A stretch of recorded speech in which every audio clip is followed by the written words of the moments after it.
goodness, it's so wonderful to be here with all 50 of you tonight and all 1 million of you hopefully out there in the wild, wild web, I guess. My name is Liz Bacon and I am the Marketing and Communications Director for Resonance Ensemble, and I welcome you here wherever you are in the world. It's making me a little verklempt, excuse me, because we haven't done this since March of 2020, right? So yes!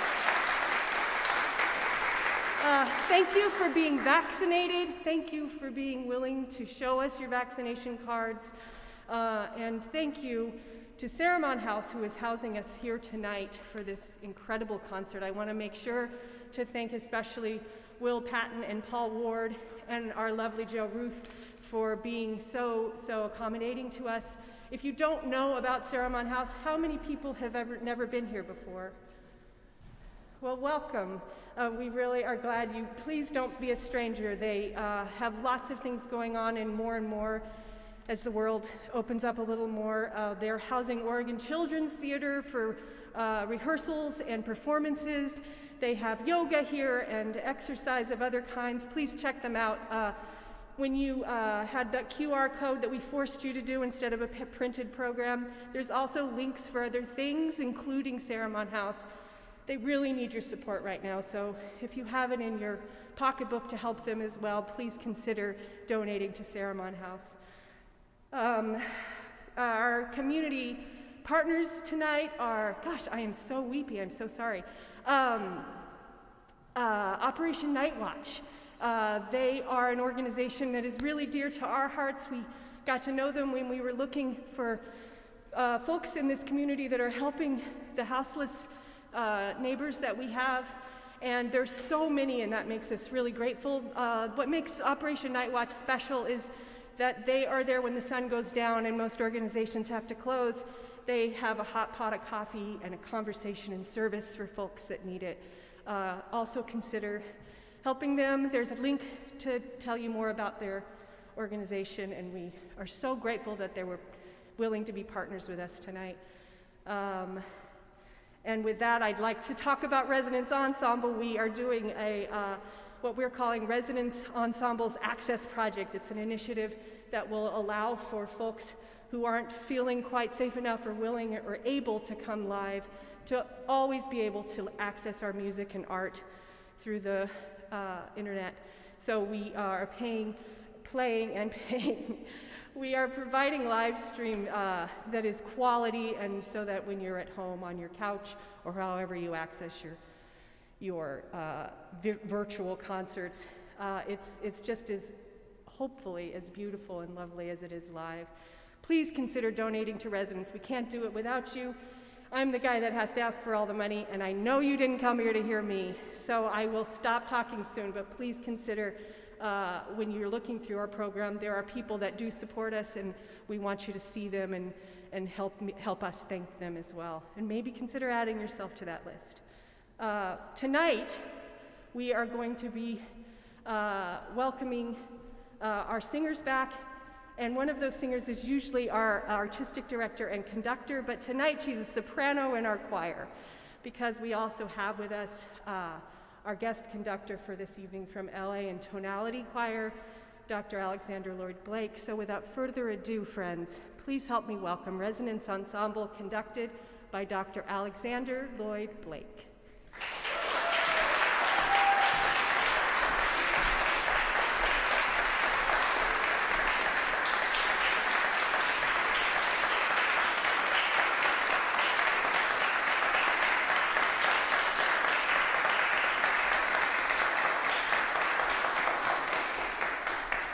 Good evening. Thank you. It has been an amazing week in Portland and an amazing week working with Resonance Ensemble. Tonight's concert, as you have heard, talks about houselessness. We are really excited to share this music with you. I hope you all have your phones and programs, because this will be a participatory event with all of you who are here with us tonight.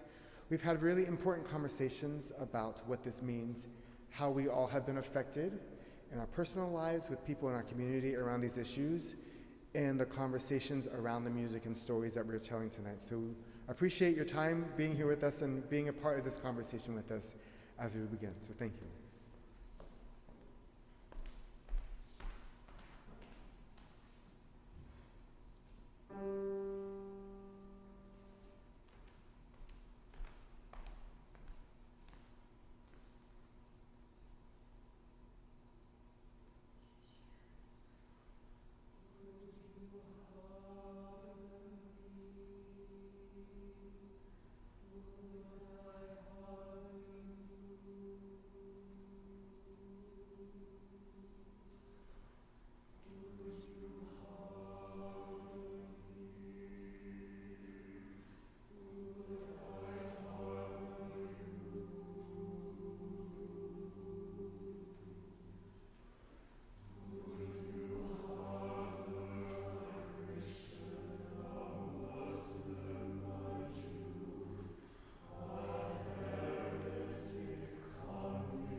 Hi everyone, my name is Cecille. I'm one of the singers with Resonance.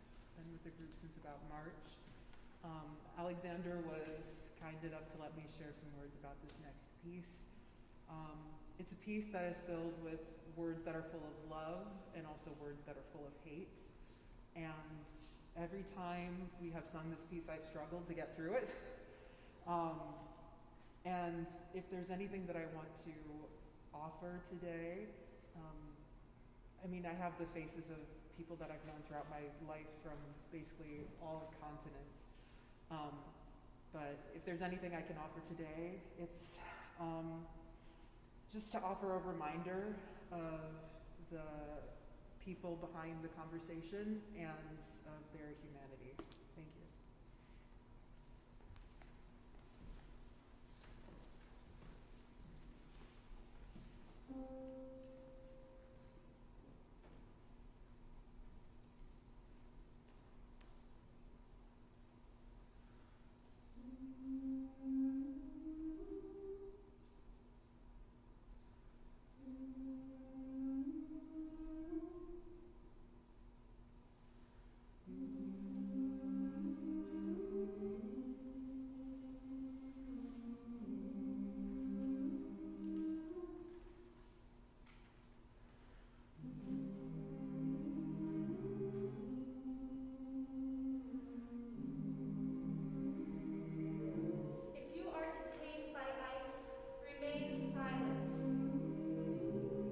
Have the right to not say anything. You have the right to call your attorney or emergency contact. You have the right to call your consulate.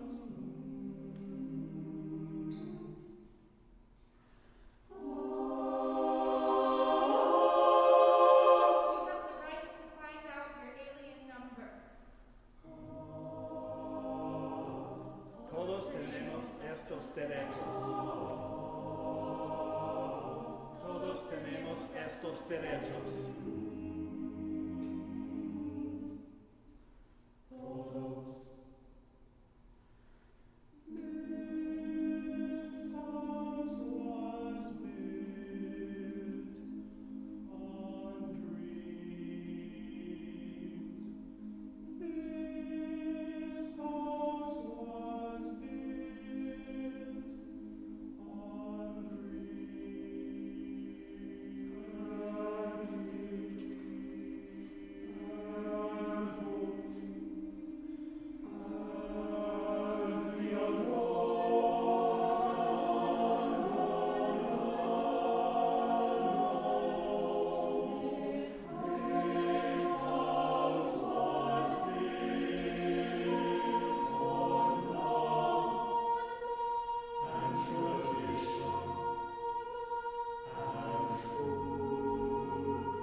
So this next piece, New Colossus, uses the words of Emma Lazarus, "Bring me your tired."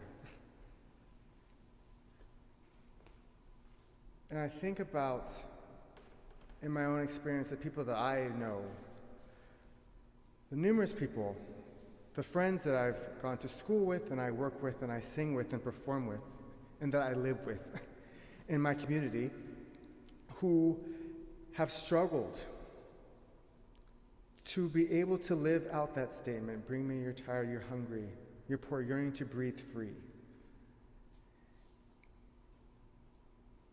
Their reality, juxtaposed to the message of hope and belonging and what that means to have possibility in this country, continues to be so distant. And as we think about those who are trying to come to this country in a place of opportunity and leaving their own situations for whatever story they have, thinking about those already in this country who also are yearning to breathe free and to find hope and opportunity. This song really brings about, I think, those words and the real feeling of anxiety and anger and frustration of what that means to see these words as a symbol and then not to be able to reach that goal. And so we offer this piece in our effort to say, when will we be the country that really means this statement for those trying to enter and for those who are already here, trying to find their footing, trying to belong, trying to live freely in power as an American, as a global citizen, as our brother, our sister, our sibling, our family, our community, where we can start to really believe where equality is offered as the minimum. The minimum. Respect is the minimum. Breathing free is the minimum. That is our goal.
it was wonderful to find creative ways to partner with our local community organizations and make music outdoors in safe ways.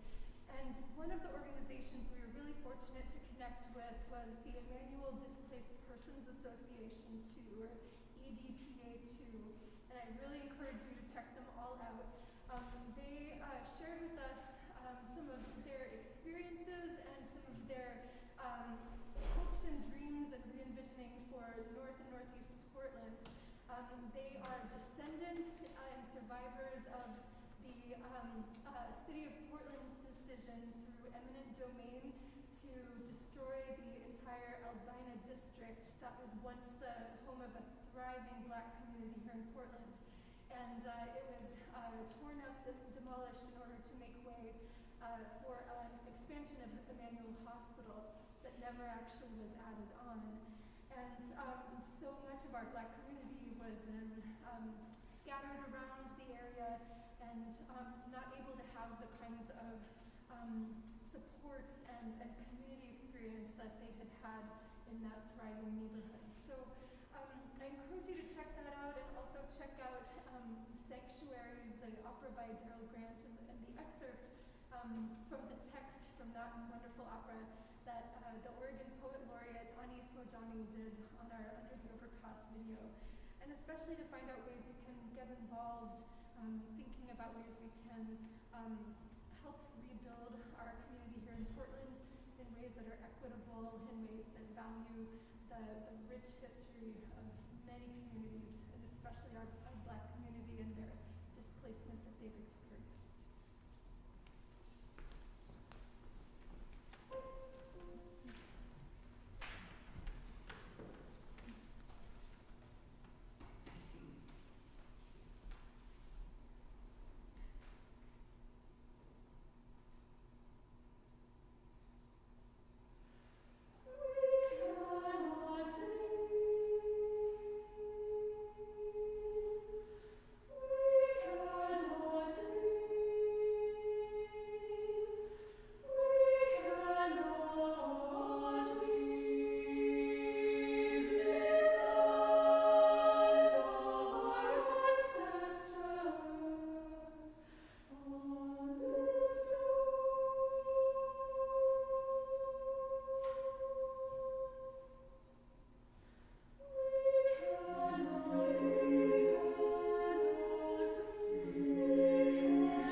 When I was a kid, I never cried. I never had time to. I was always put in adult situations, like this time when I was 12. My mother abruptly woke us up in the middle of the night, tears streaming down her face, her mouth filled with blood from being punched repeatedly. We knew that it was time to flee from him, and from that day on, we were homeless and on the streets, but I was the man in charge. My 4-year-old sister and I would scope out shelters, but those places would be filled to the brim with social workers and cops, which meant we might get taken away from her. So most of the time, we'd sleep under a tree in a park. Living under trees was only hard for the first couple of weeks. I mean, it was early fall, so it wasn't too cold yet. And at that time of year, all you really needed was a layer of cardboard underneath us, a blanket we all shared, and plastic on top of us. We had routines all worked out. Showers at the local Matt Dishman swimming pool, free breakfast at school, then we'd walk around with the shopping cart until dark. And we knew exactly when the police would patrol the parks. And when they were done with their rounds, we could safely crawl under the tree without being seen. It was all right, until we found the tree, this beautiful 50-foot pine tree in Irving Park. Once you settle yourself in near the trunk, you are immediately hidden by the branches. The tree itself is a wonderland of a home. The dirt is smoothed over by all the Portland rain. It felt good. Good enough to relax a little and sometimes sleep. You know, I lie awake and I look at my mom and my 4-year-old sister sleeping peaceful. Not a care in the world when their eyes were closed. I admired it, imagining how wonderful their dreams must be. But me, I'm the man of the tree. It's my duty to protect them, so I never dreamed. But as I watch over them, I can't help with mixed emotions what I'm about to embark on next week with all of the Portland Public School 6th graders. Outdoor school. A 5-day sleepaway camp in the forest. We've been hearing about it since kindergarten. No classrooms, just outdoor learning around fires and s'mores and hot meals for a whole week. And best of all, I get my own bed and clean sheets and a pillow. The day we leave for outdoor school, it's hard on me. I tell my mom, now Mom, if you're gonna walk me to the school bus, you have got to leave our stuff with all of our, leave it behind the market so nobody sees us. She agrees. My sister's carrying my backpack, which is as big as her. She's always trying to help. I give my mom a hug and a kiss, and I hop on the bus. The conversation around the bus is centered around who will be the first to cry of homesickness. And they say that everybody cries because they're so sad that it's over. Cry? Well, for what? I mean, this is a moment of a lifetime. I got a bed for a whole week, hot meals, nothing to cry about here. We hop off the bus, and we are immediately bombarded by cool 16-year-old counselors who actually wanted to hang out with us. They had been waiting here for us. They gave us all name tags made out of a slice of a tree trunk with our names on it. We all had the opportunity to run and jump in the river if we wanted to. All the kids just ran and did it without even worrying about their clothes. I only had 2 pairs of underwear and 2 pairs of pants. And I didn't even have quarters for the laundromat. Matter of fact, I don't even know if they had a laundromat. So I went up to the counselor and I asked him, They said that they would wash and dry my clothes for me, and I didn't have to worry about a thing. So I jumped into the river. As the week goes on, I forgot about my family and the troubles they're probably facing right now. I like not thinking about how hard everything is. For the first moment in my life, I felt like a kid. You know, the high point of outdoor school is the competitive game of tug-of-war. I approached the tape, ready to take my position and represent for my school. I looked down at my shoes, and these are my only pair of Nikes, which gives me just enough credibility at school so the kids don't know I'm homeless. And now they're gonna get all dirty. But this is too important to worry about adult things like worrying about a place to wash and dry my shoes. I don't hesitate long. I grab that rope in my hands. My feet begin to sink in the mud, giving me the proper leverage I need to pull for my team. Right before the whistle blows, I see the other rival school, and they're taunting me, blowing kisses, telling me that I'm not strong enough. I tilt my head up to the sky, and I thank whoever gave me this gift to just be a kid. The whistle blows, I pull hard for my team. All of a sudden, we won. Kids are coming towards me, picking me up in the air, telling me that I was strong, that I belong. You know, the last night of outdoor school, we sat around the campfire, listening to counselors tell stories like they do. And this one story I will never forget. It's all the animals seeking shelter from the worst of the storm. Some went into the caves, some went into the cliffs, but in the end, the mighty mouse had nowhere left to go until they found the mighty pine trees. And hearing that story, I begin to cry. And I notice at this point, all the kids are whispering, and I don't care. My tears are coming from a place of gratitude from this awesome week, but also from the realization that my family needs me. And I just now realized it. There was a storm coming, and I wasn't there to stay awake. But for 5 whole days, I got to be a kid. Thanks.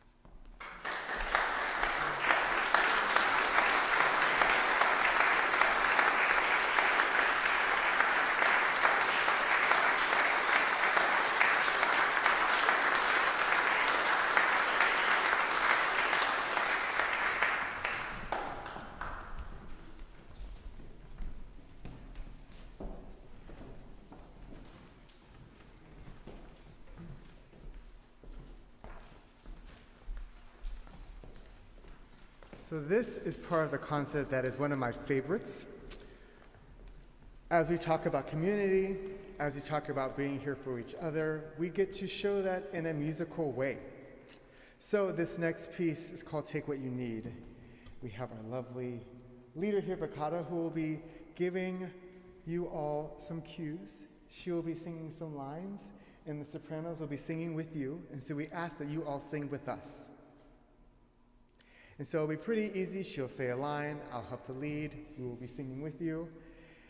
Those will happen twice, and at the end, you'll just hear Take What You Need. And we just sing together, Take What You Need. And so if you came here as an aspiring singer, or if you came here just to listen, I hope that you will, through body and spirit, join us in this song. This is also our way to show that houselessness, homelessness, how we care for each other, this is not a performance experience, how we do this together is what's important. And so we get to show this in a musical way.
I write this for you as an important avenue for healing. This gift, it gives us the opportunity to define your own reality. The impact of our untreated wounds has made us resilient. You are a child and a victim of violence, and you are not forgotten. You are with me every day. It took the birth of my very own children to find your wounded soul and to feel and see how damaging our childhood was. You have no frame of reference. I will be your frame to build back on. You need to know you have the right to grow up from harm and should feel love and also protection. We will overcome our past by remembering it. Our closure is about healing our heart. I know it can be hard to silence the inner voices telling you not to tell the world about our pain. I will take gentle notes when your feelings come up. I will observe your physical state of being with great intention and love. I am reaching toward you. Go ahead and access your love. We'll wait.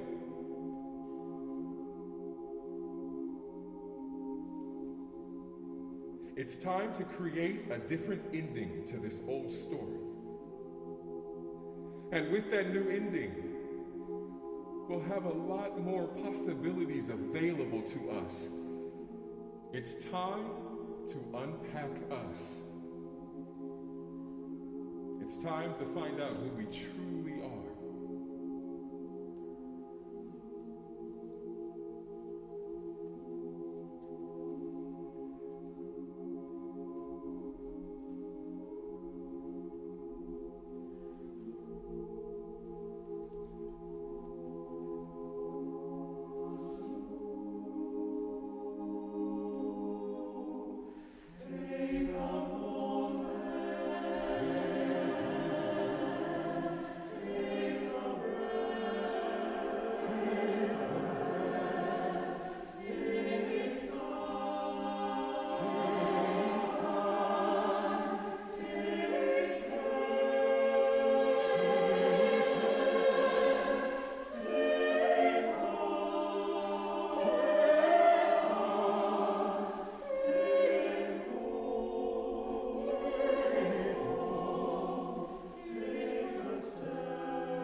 feel like sometimes we treat houselessness and homelessness like a binary situation.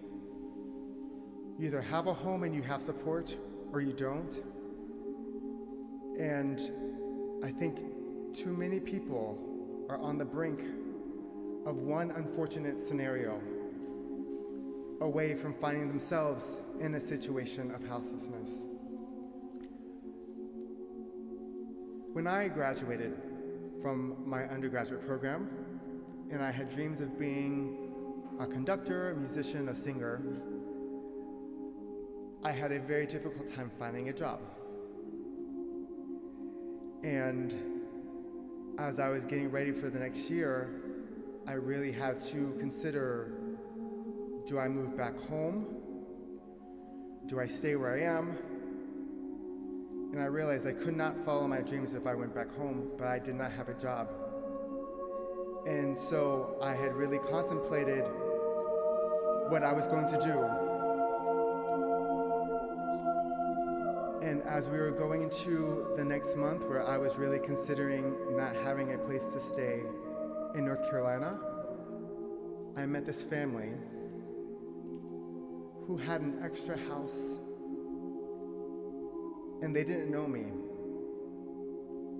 They had a conversation with me and asked me who I was and what I had planned on doing, and they offered me the space for a couple of months as I got on my feet. That family turned out to be a lot more than just an opportunity for physical residence. They really became a support to me. And not just, again, in a physical way. Coming from a religious hometown, I had been living in the closet as a gay man for so many years.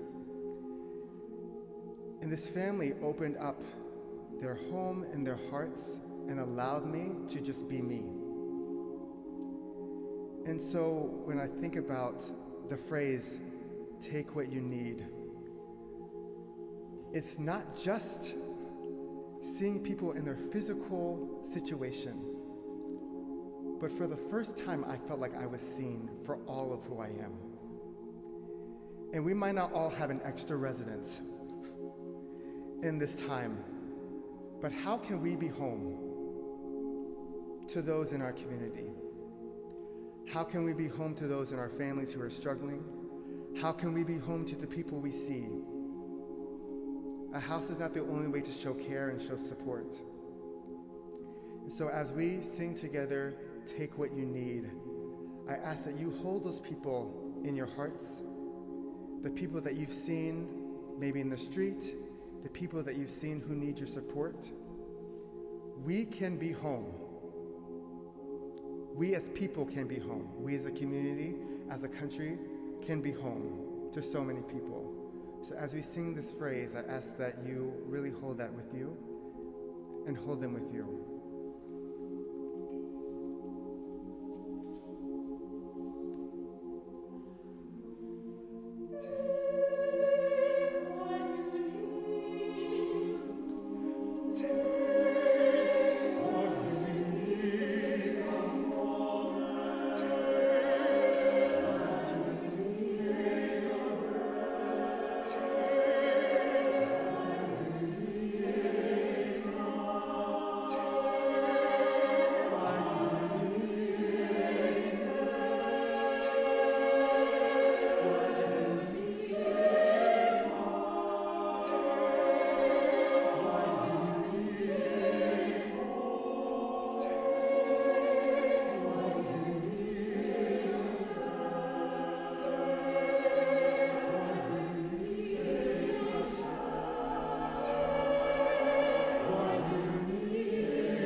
Hunn. I'm a new member of Resonance, and it's such an honor to be part of this concert tonight.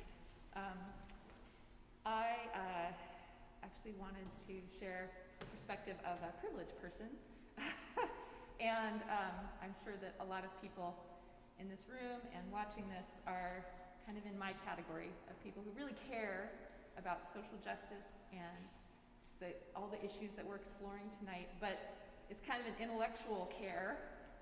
It's not something that I've been unfortunate enough to experience very much in my own life. I've been very lucky, and I'm very aware of that. So the question for, I think, people in my position is, what do we do to make change? And what do we do to grow ourselves and grow our understanding of these situations? And I think one is to listen to people who have experienced houselessness or immigration challenges, displacement, all of these really stressful, terrible experiences that are traumatic, and really take in what they say and listen to them. In my case, I wanted to share one experience that was very impactful for me in the last year and a half. The church where I sing, Trinity Episcopal Cathedral, I got an email in the beginning of the pandemic saying, hey, we need food pantry volunteers, because our usual volunteers are all mostly retired people who can't safely come and volunteer in person. So I decided to sign up. And I'd never done anything like this before, but basically we have a door that's open and a table, and people line up outside, and we have canned food, and we have food donated, fresh food from grocery stores, and bottled water, and we have hot coffee, and people come up one by one, and we greet them, and we offer them their choice of items. And I have been going once a week, every Monday, with my friend Mary, and I've just had the opportunity over time to get to know a lot of the regulars who come. And it's blown my mind how many of them seem, a couple of thoughts occur to me regularly when I'm working. And one of them is, often I look at someone and I think, how are you in this position? You seem just like me. You could be my neighbor, or you could be my kid's favorite history teacher.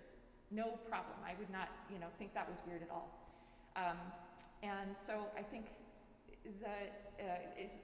the lesson that I've taken from that is understand there's so much to people's stories that you can't see from the outside.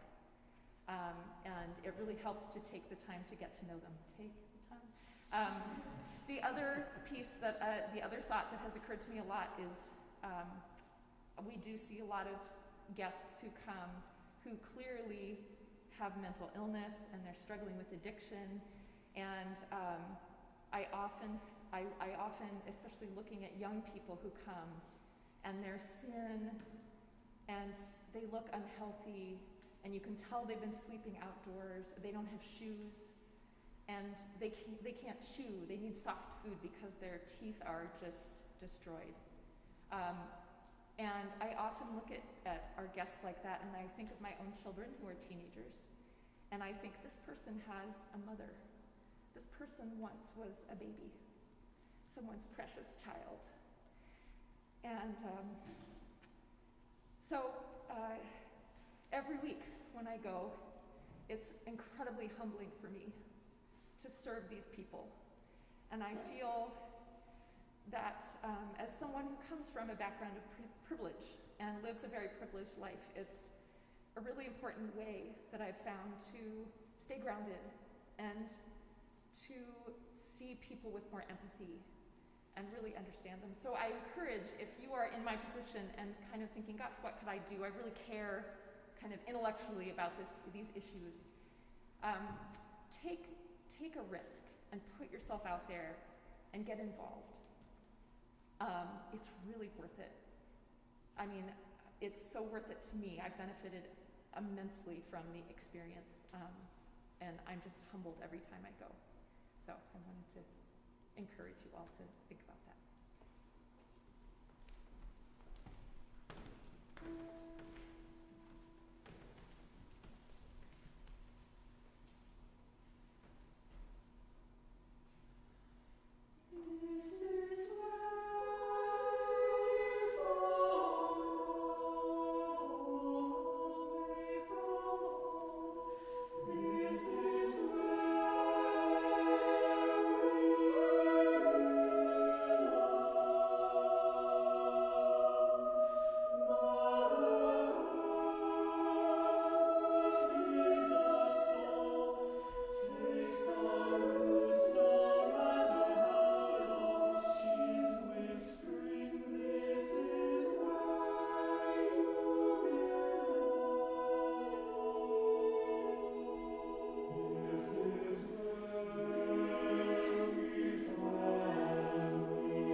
Thank you again for being here tonight. And I just want to say, these singers, this ensemble, it has been such a special experience working with all of you. Singing songs about these experiences is one thing. Stepping out of that performance space to share your own story on top of that is something so special. And I think that vulnerability that they show through all the work, including tonight, is inspirational. And I feel like this is, in these concerts and these experiences, are how we start to change these issues from being, as was said, an intellectual conversation into how we care and see each other. and people who are dealing with the situations of houselessness and homelessness, it does not affect the essence of who they are. That is our community. It is us, it is we. So as we come together to try to work with groups like Operation Night Watch, to be the solution of our community and how do we heal those within our community, that is the change that I think we have to make. It is not their issue, it is our issue. And having people talk about how close these experiences are to their own lives and their own experiences is how we start to get closer emotionally and be inspired to make action and change. So again, I'm just grateful for this group to so beautifully show that through their gifts as singers and artists, but also through their willingness to share as humans, how much this matters and the changes that we can make in this room and in this community. So I want to say thank you for that. I hope you all enjoy this last piece as a message of inspiration, of support, of love and care for all in our community, for all of you who are watching with us, and for each other as we sing Bridge Over Troubled Water.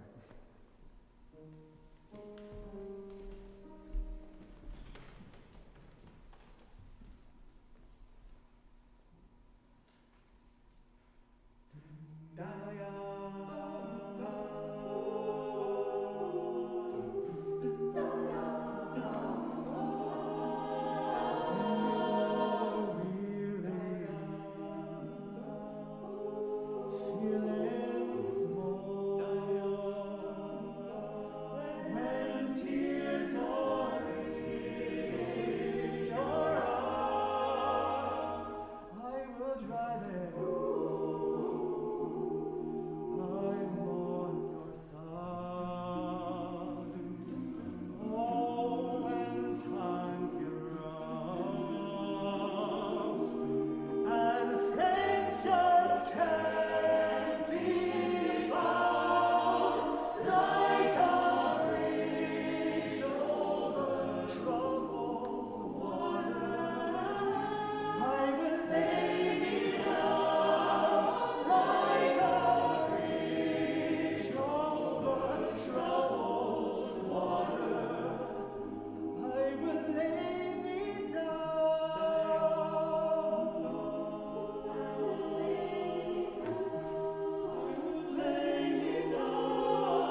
No. I mean, we can all project for sure, but yeah.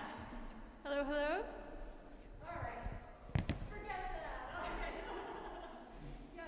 So, hi everyone. Thank you so much for joining us for this concert, and it's on now. Hello. All right. Yeah. Kathy, we need you to use the mic for the live stream audience. Thank you. Please do. And there's a mic. I see. But this mic works for the live stream? It's working right now. I'm talking to the people online right now. Everywhere.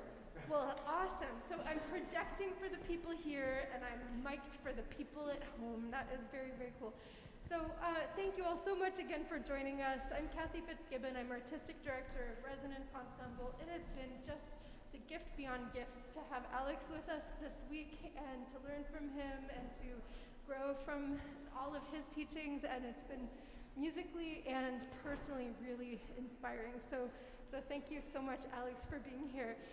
And of course, you all heard Vin, who has been a longtime friend and a just brilliant actor and storyteller and really visionary in our Portland community. I'm just so grateful to have you with us too.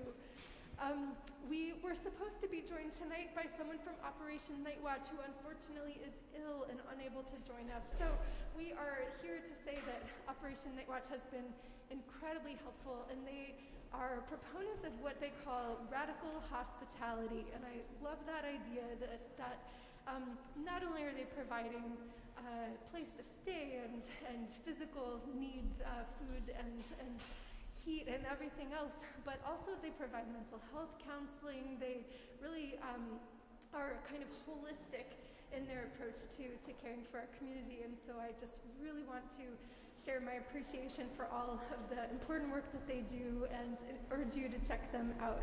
So we mostly just wanted to be here to kind of answer some questions and see how we can help sort of shed another personal light on what we heard tonight. So are there questions that everybody has?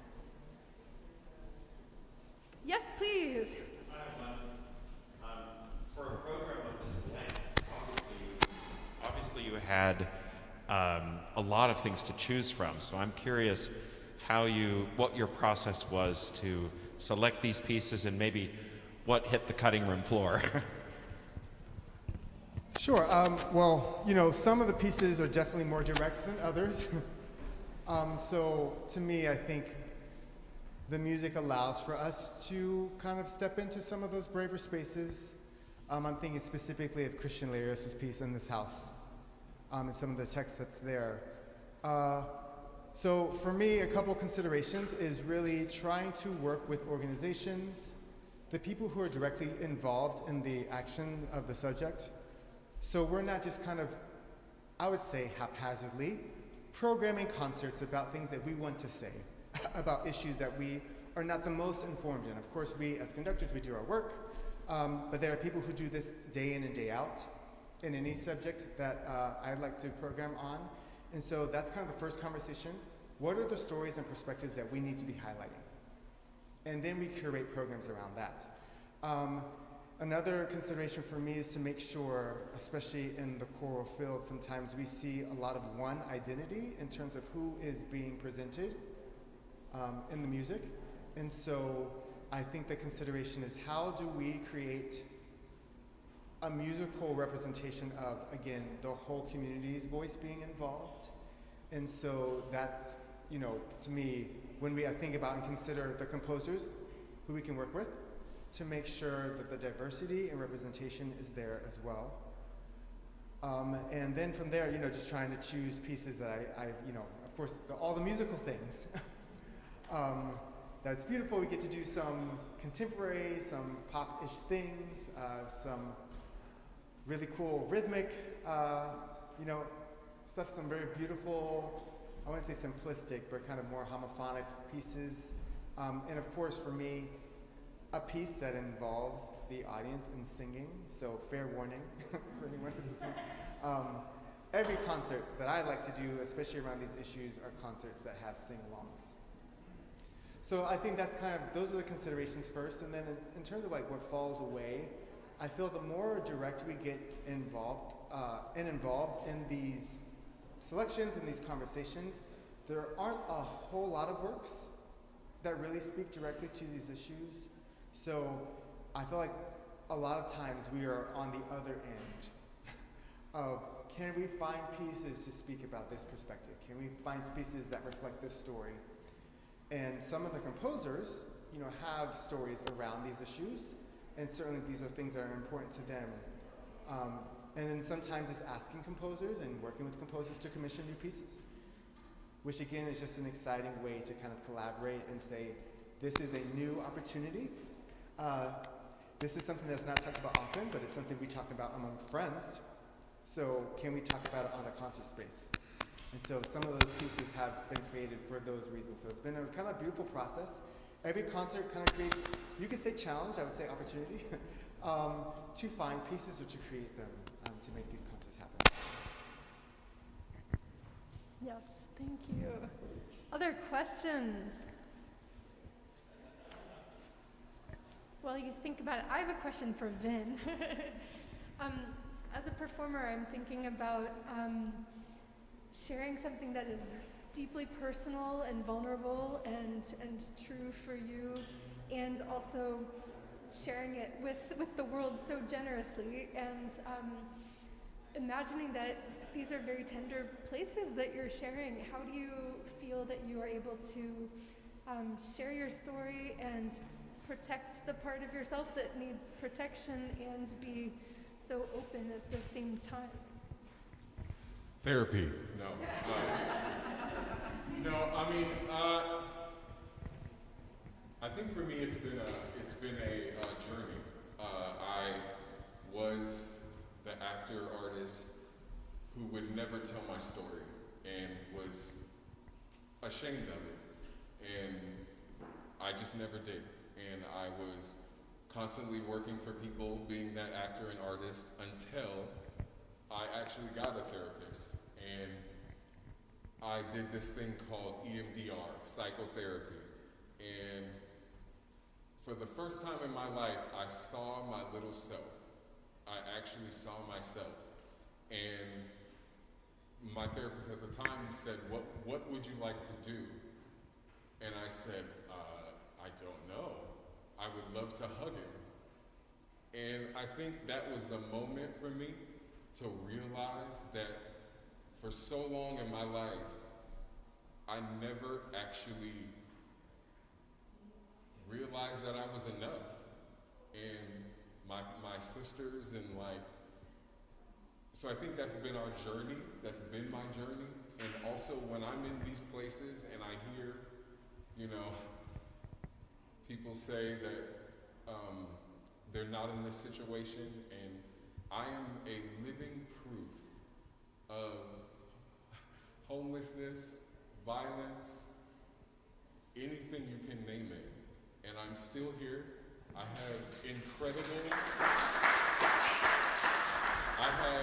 have two incredible daughters that I'm a PTA president.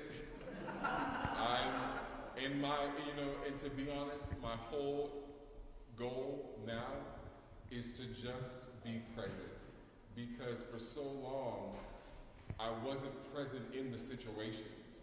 I would be the fight and flight, like something horrific is happening, so I would mentally be gone.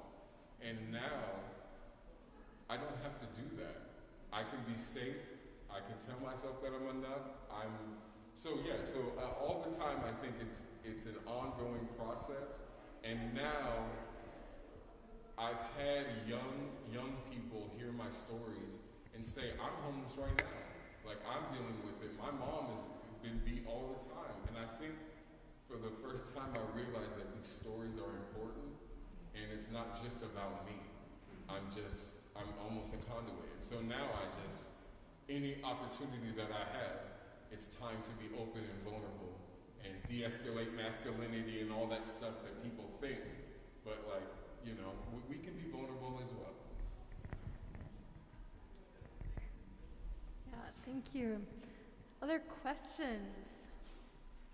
Yes, please.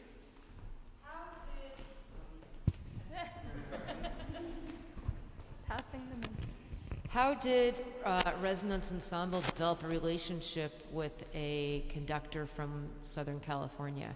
How did you find each other, and how did this come? I always wonder about guest conductors and how that happens.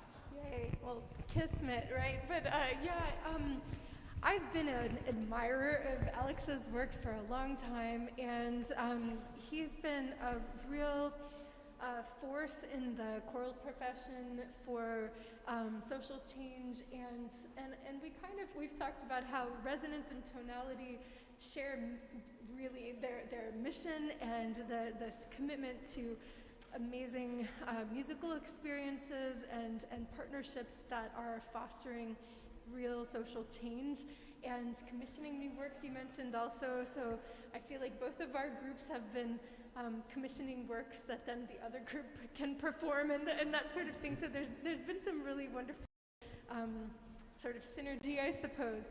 And then our artistic advisor, Damien, got to know Alex when you both spoke on a panel, is that right?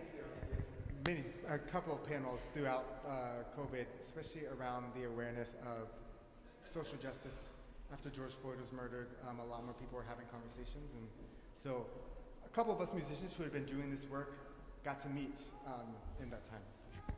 Yeah, so Damien made the direct connection, and I went from just plain fangirl to actual collaborator, which has been really wonderful. So we reached out and said, is there any chance we can entice you to come up to Portland, and found a date that worked and everything, and started just dreaming together about programs and ideas, and so this is what has come forth, and it's been fantastic, yeah.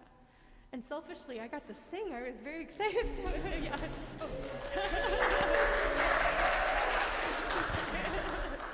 Yay. Nice. Other questions? Thank you.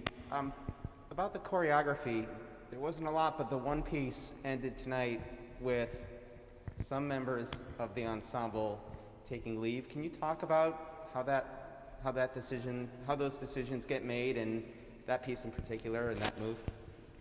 It's funny, we were joking. I said I don't really like choreography,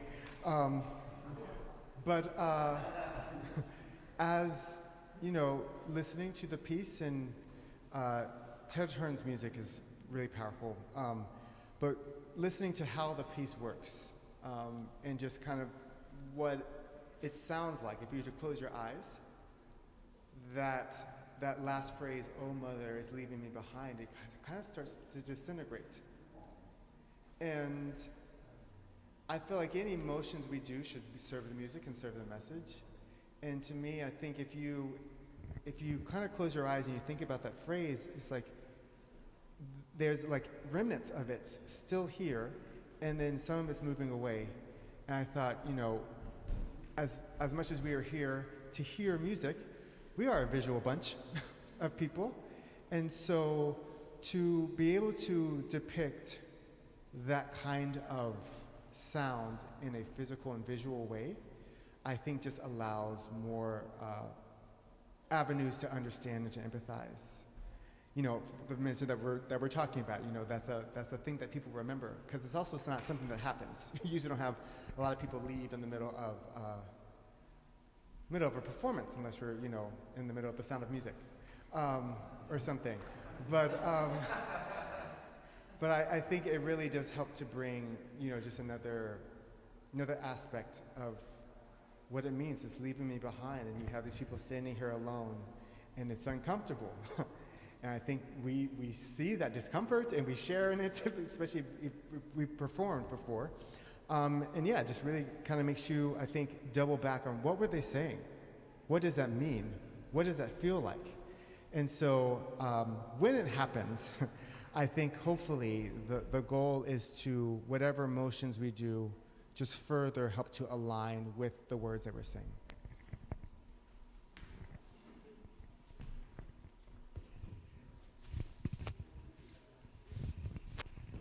I want to thank the three of you. I think you have reached out to the audience with your hearts, and your words and your actions and your life. You give yourself away, and you are a gift in every sense. I think you model what the arts can offer at a time when none of us quite know what to do. You invite people in. I hope you have every opportunity, every minute of every day to invite in the people you're singing about, the people you've been, the people you meet. I'm just very, very grateful for the opportunity to be here with you tonight. Thank you.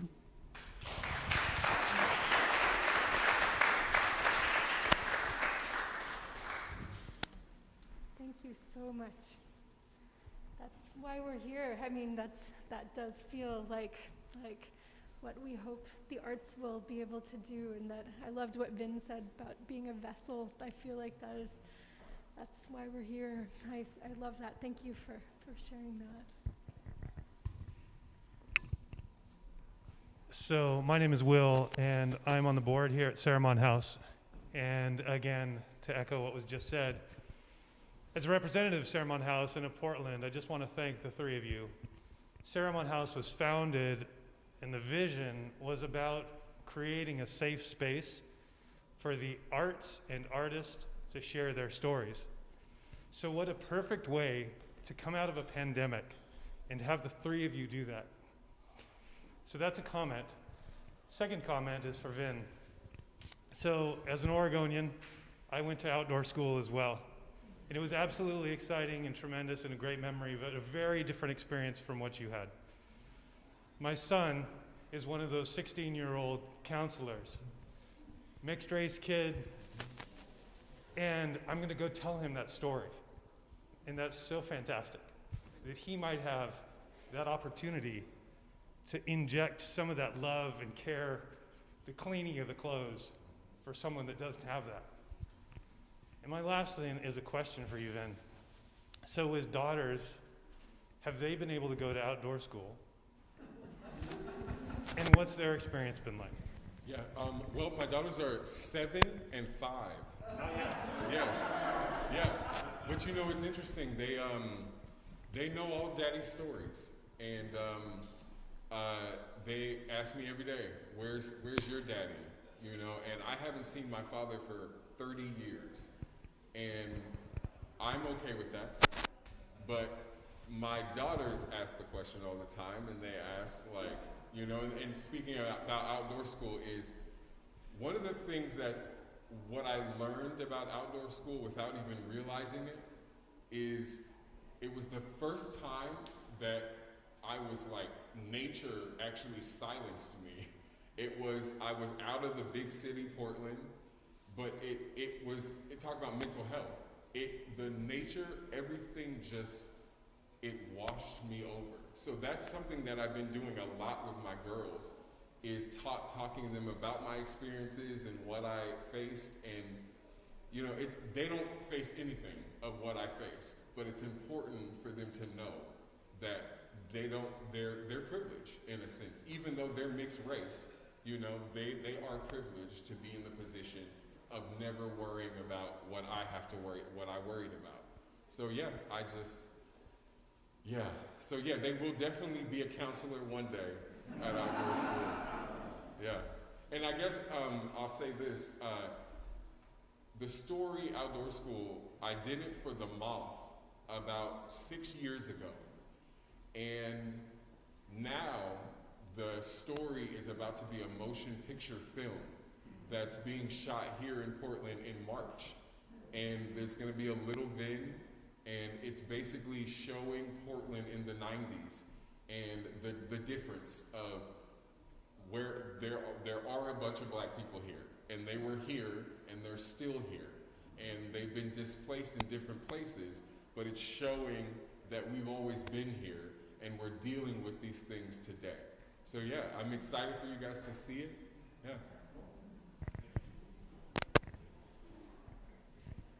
Yeah. Yes, please.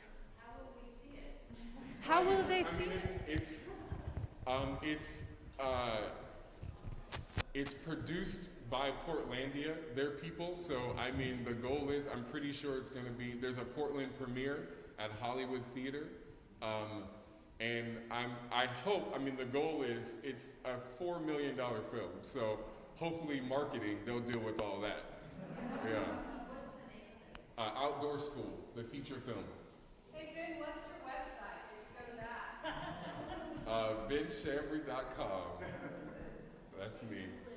Yeah. Thank you, Liz. Spoken like a true marketing director. That's right. Yes. Good. Any other questions, friends? Yes, please. Dr. Blake, your conducting is so beautiful, and your poise is so beautiful, and I'm a student, I'm a musician and aspiring conductor, and I'm just curious how you learned to bring yourself into your musicianship, into your performance, into your poise, into your conducting. So, can you say that again? It was hard to hear. Yeah, from the beginning. Oh. Does this project onto the speakers? Yeah. Okay, I see. Your conducting is so beautiful, and your poise is so beautiful. And I'm a student, a musician, and an aspiring conductor. You learned to bring yourself into your performance, and into your poise, and into your conducting, and into your presence to your musicianship. Thank you. You know, my first musical experiences were in church. Come from North Carolina, and so, yeah, the first 12 years of my life was just really gospel music. And if you have sung gospel music, there really is no singing that music without bringing all of yourself into it. And so I think really since then, even as a lot of my work has turned into a more classical genre, feeling music in my body was just something that was always done. I mean, there was no other way to do it. And so I think that helps. And just in general, having a diverse experience in terms of your musical output, input, is certainly, I think, what makes all of us better musicians. And yeah, I think just really a lot of school and a lot of trial and error, especially, I think. I think for conducting, probably so many things in life, but I have seen in my experience with conducting, trial and error has been the best way. You know, when you're in front of a group, you try some things. You might try some things that you see another teacher do, and it doesn't get the result you want. You keep doing it, and you're like, this is not working. So I've found sometimes in frustration that I do something totally different.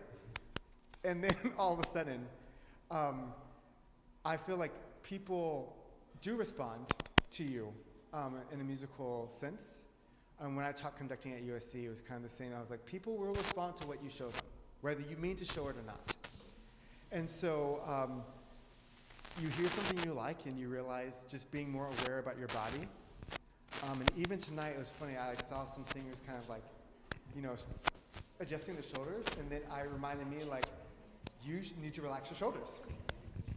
Not necessarily because you are causing stress, but like anything you can do to seem more relaxed helps people. And if people are watching you intently, anything that you do to show any kind of expression or tension will be echoed. And so I think just as I conduct more, and even in concerts now that I've done a couple concerts since, just being aware, trying to be aware of my physical motions. And of course, this is all after, you know, the preparation and study and, you know, knowledge and performance practice. But just how you are, the relaxation that you can show, the peace you can show, even in maybe like tense, difficult music, when everyone's feeling like, I don't know how this is going to come through. I feel like my job then is just like to be like the psychologist. Like, it's all good. It is all good. Yes, I know this is difficult. I know this is a high note coming. This is all good. And it just becomes this conversation throughout. And that's why I love, recordings are great, but I love live performances because you get to react and you get to respond. And if something happens that you like, you get to, and celebrate that in the moment. And if something happens otherwise, you get to inspire a short memory. But yeah, I think really it's really just kind of, I would get my friends together in North Carolina. I should have known I was going to be a conductor because I was bossing people around for so long. But getting my friends and just asking them to sing through things. And so before I even knew what official conducting was, I was like leading friends and singing songs. And I don't know if you're working with vocalists or instrumentalists, but podium time I think is the best thing to make people a good conductor. You can go through the classes and things, but until you are in front of people and asking them to change their sound with you in front of them, I think that's like there's no better way. Everything he said, yes, yeah. And also just to really echo that you have to find your own physical language. There are certain things that are some universal principles of what sort of clear conducting is. If you're putting your beat 4 over there, like people will be confused. But even as long as your framework is clear, how you get a kind of expression in your body is going to be something you have to kind of explore and experiment with. And I had times where I would see one of my teachers do something and I would try that same move and it wouldn't generate the same kind of effect in my body. I had to feel what that was for me, and so sort of trial and error, and of course there's the good old conducting in the mirror. Like that's a really good, like, oh, this feels really good, but it looks terrible, doesn't it? That like you can sort of say, would I like to play for that person, kind of thing, and sometimes that's really helpful. And video record yourself as well too, so after the fact you can look back at a rehearsal and be like, oh, I see, I was telling them to crescendo, but I was giving them like this hand sign at the same time, and you can learn from that analysis, yeah. Other questions, everyone? Where can we hear the next Resonance show? Oh my goodness. Liz Bacon, it's an excellent question. So where can we hear it and how can we hear the next Resonance show? Well, we have coming up actually in March, we have a performance here 2 days that is called Abya Yala, and this is going to be the world premiere of a new work by Freddie Vilches. Abya Yala is the name given by the Guna people in Panama to this idea of land of maturity, land of richness. And it's the term that a lot of indigenous people use to really talk about their land, their roots, their connection, because they want to be able to talk about the land in terms that are important to them and are not, Latin America, which is in itself a kind of a colonizing term. So anyway, this idea of Abya Yala, there's a choral suite that Freddie is writing in partnership with indigenous poets from across Central and South America. Freddie himself is from Chile and is mestizo, so half indigenous himself, and reflecting very much on his experience. And then, partnering with the indigenous community here, and I think it's going to be just an amazing experience. So I encourage all of you to come, and of course the African American Requiem will have its long-awaited premiere in May of 2022, only 2 years after it was originally supposed to be premiered, and we are just so thrilled about that and hope you'll be able to join us for this and many other things. So thank you all so much for coming. Oh, yes. Yes, this choirs like ours, the experience, I think, speaks for itself. It's really hard to explain. I think now that you all have seen, it's hard to explain this to someone. Like, choral concert doesn't necessarily encapsulate all that happens in these. And so I would say for these next concerts, I am not a Portlandian. But you all have seen, and you've heard, and you experienced what this is, and I really would hope that you, the next time Resonance has a concert, that you would tell people, yes, it's a beautiful choir with beautiful singers, and what the arts can do, as was mentioned, is realized in these concerts. And I would love to see that more people start to put this into their activity, to hear great music, but also to be enriched by experiences. And so I really do hope that, I certainly am coming back, because this has been a beautiful experience. But I hope that you all will become supporters and storytellers of what Resonance is doing for the community and in the community here.